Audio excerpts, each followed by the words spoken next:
श्री कृष्ण ने जिन उपदेशों की मदद से कुरुक्षेत्र की रणभूमि में अर्जुन का मार्गदर्शन किया था, वही श्रीमद् भगवद गीता आपका भी मार्गदर्शन करेगी। जो मनुष्य भगवद गीता को सही तरह से पढ़ लेता है, उसका मन पूरी जिंदगी भटकता नहीं है। ऐसे में आइए जानते हैं कि नए साल में गीता का कौन सा उपदेश आपको मोटिवेट रखेगा। अगर आप हमारे साथ पहली बार जुड़े हैं तो चैनल को सब्सक्राइब कर लीजिए। मित्रों, गीता में भगवान श्री कृष्ण कहते हैं कि छोटे से मनुष्य के इस छोटे से मन में चिंताएं बहुत बड़ी बड़ी पाई जाती हैं। माता पिता की चिंता, संतान की चिंता, पत्नी की चिंता, काम की चिंता, भविष्य की चिंता आदि इत्यादि। मनुष्य का ये मन चिंताओं का पिटारा है, किंतु धीरे धीरे यही चिंता चिता बनकर व्यक्ति को समाप्त कर देता है।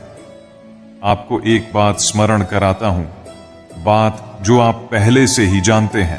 कैसी विचित्र बात है कि इस संसार में आने से पूर्व भी यह संसार था। आप इस संसार से जब जाएंगे, उसके पश्चात भी संसार रहेगा। अर्थात आपके आने से पूर्व और आपके जाने के पश्चात का समय आपके हाथ में नहीं है। तो आपके हाथ में क्या है? आपके हाथ में है वो समय जिसे आप अभी जी रहे हैं, वो समय जहां आप मुझे सुन रहे हैं, वह समय जहां मैं आपसे बात कर रहा हूं, बस यही आपके हाथ में है। तो फिर सवाल यह है कि इस समय का आप क्या करेंगे? क्या इसे चिंता में बर्बाद करेंगे या इसका सदुपयोग करेंगे? मैं तो यही कहूंगा कि आपको चिंता से परे जाकर चिंतन करना चाहिए। इस समय को कैसे सदुपयोग किया जाए, कैसे महान कार्य किए जाएं और कैसे शुभ कर्मों में लगकर अपने और दूसरों के जीवन में आनंद बांट सके। स्मरण रखिए, चिंता आपको चिता की ओर ले जाती है, लेकिन चिंतन आपके मन को कुंदन बना देता है। श्री कृष्ण कहते हैं कि संकट का नाम सुनते ही मनुष्य सजग हो जाता है, और यह स्वाभाविक है। इस संसार में शायद ही कोई ऐसा जीव होगा जिसने कभी संकट का सामना न किया हो। हर किसी के जीवन में कभी न कभी मुश्किल घड़ी आती है, लेकिन फर्क इस बात से पड़ता है कि हम उस संकट का सामना कैसे करते हैं। कुछ लोग साहस और धैर्य से उस पर विजय प्राप्त कर लेते हैं, जबकि कुछ हार मानकर थक जाते हैं। पर जो लोग सबसे बड़ी भूल करते हैं कि संकट के गुजर जाने के बाद वे उसे भूल जाते हैं और उससे कुछ सीख नहीं पाते। संकट से जुड़ी 3 बातें ऐसी हैं जिन्हें हमें कभी भी भूलना नहीं चाहिए। पहली बात, जिन्होंने आपको संकट में डाला वे आपके असली शत्रु हैं। उन्हें पहचानिए और भविष्य में उनसे हमेशा सावधान रहिए। दूसरी बात, जिन्होंने संकट के समय आपका साथ छोड़ दिया वे कभी आपके सच्चे मित्र नहीं थे। ऐसे लोग केवल सुख के साथ ही होते हैं और उनके ऊपर कभी भी विश्वास मत कीजिए। तीसरी और सबसे महत्वपूर्ण बात, जिन्होंने कठिन समय में आपका साथ दिया, आपको सहारा दिया, आपका मनोबल बढ़ाया, वही आपके सच्चे मित्र हैं। ऐसे लोगों को कभी भी अपने जीवन से दूर मत जाने दीजिए। संकट से जुड़ी यह 3 बातें यदि आप सदैव स्मरण रखते हैं तो संकट भूलकर भी कभी आपके जीवन में पुनः नहीं आएगा। मनुष्य की सबसे बड़ी थकान शारीरिक मेहनत से नहीं, बल्कि चिंता और क्रोध से होती है।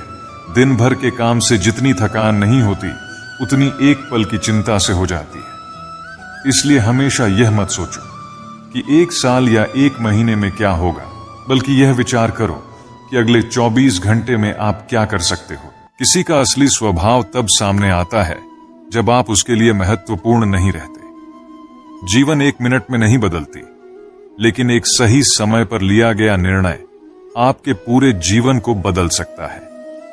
श्री कृष्ण कहते हैं कि जैसे खौलते पानी में कोई परछाई नहीं दिखती, वैसे ही एक बेचैन मन से कोई समाधान नहीं मिलता। इसलिए मन को शांत रखें और समाधान की तलाश करें, क्योंकि शांत मन से ही हर समस्या का हल मिलता है।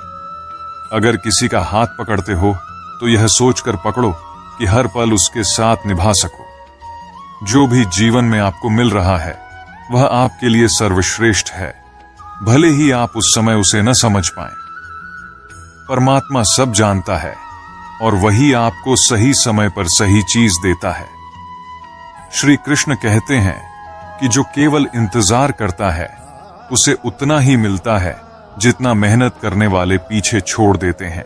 जब तक आप प्रयास करना नहीं छोड़ते, तब तक आप हार नहीं सकते। किसी को हराना आसान है, पर किसी के दिल को जीतना कठिन है। बीते हुए कल को याद करके अपनी ऊर्जा मत खोइए और तकदीर की शिकायत मत कीजिए। जो होना है वह होकर रहेगा, इसलिए कल की चिंता में आज की हंसी बर्बाद मत करो। जहां आपकी कदर नहीं है वहां मत जाओ, और जो सुनना ही नहीं चाहता उसे समझाने की कोशिश मत करो।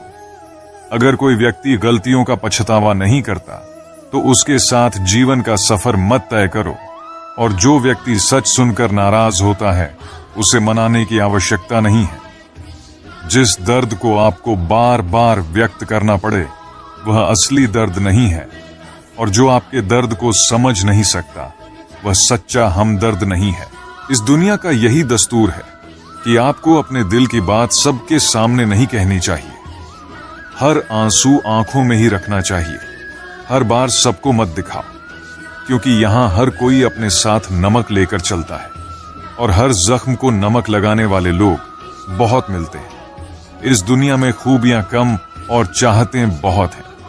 हर किसी को करीब से देखोगे तो उनमें कोई न कोई कमी नजर आएगी। दूर से देखने पर सब कुछ सुंदर लगता है, लेकिन असल में हर किसी के जीवन में कुछ न कुछ कष्ट होते हैं।